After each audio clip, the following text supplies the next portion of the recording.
இப்ப உங்களுக்கு வந்து எல்லாரும் என்ன சொல்லுவாங்க, ஈஸி முறை தான் எல்லாம் கேக்குறீங்க. ஈஸியான முறை என்ன பண்ணலாம், அதுக்கு வழிமுறை சொல்லுங்க, நாங்க வந்து அதைய வந்து பின்பற்றி இருக்கோம் அப்படின்னு சொல்லுவாங்க.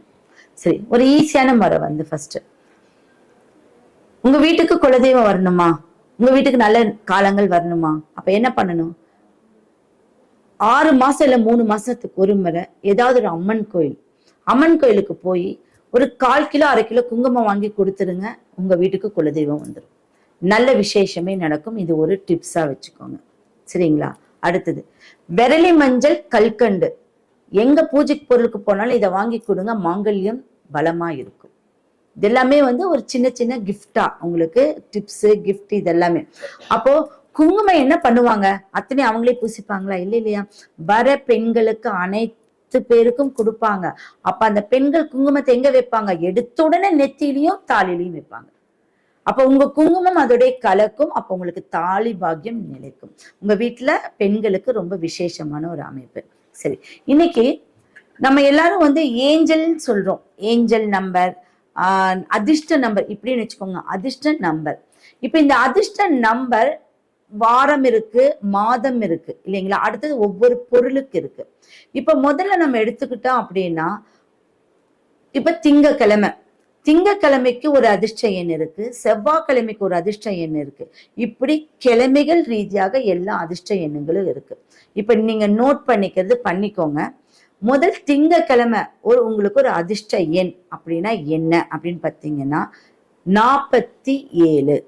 திங்கக்கிழமைக்கு உண்டான அதிர்ஷ்ட சீக்ரெட் எண், இதுக்கு பேரு சீக்ரெட் எண்.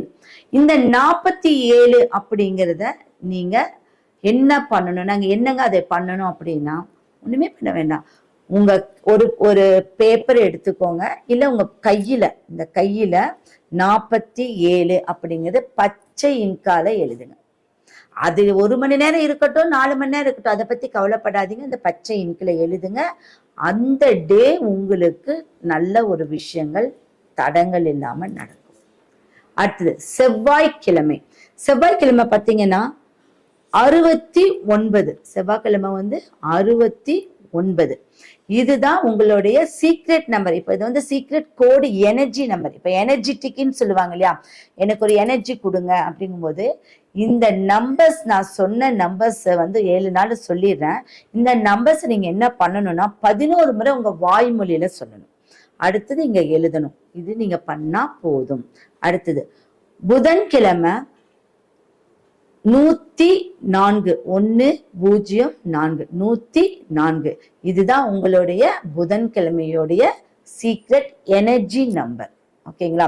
அடுத்து வியாழக்கிழமை 25. 25.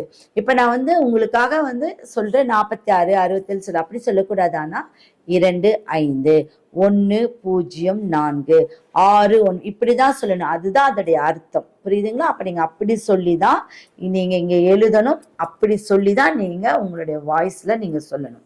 ஓகே. வெள்ளிக்கிழமையோடைய அதிர்ஷ்ட எனர்ஜி சீக்ரெட் எண் பார்த்தீங்கன்னா 71. 71.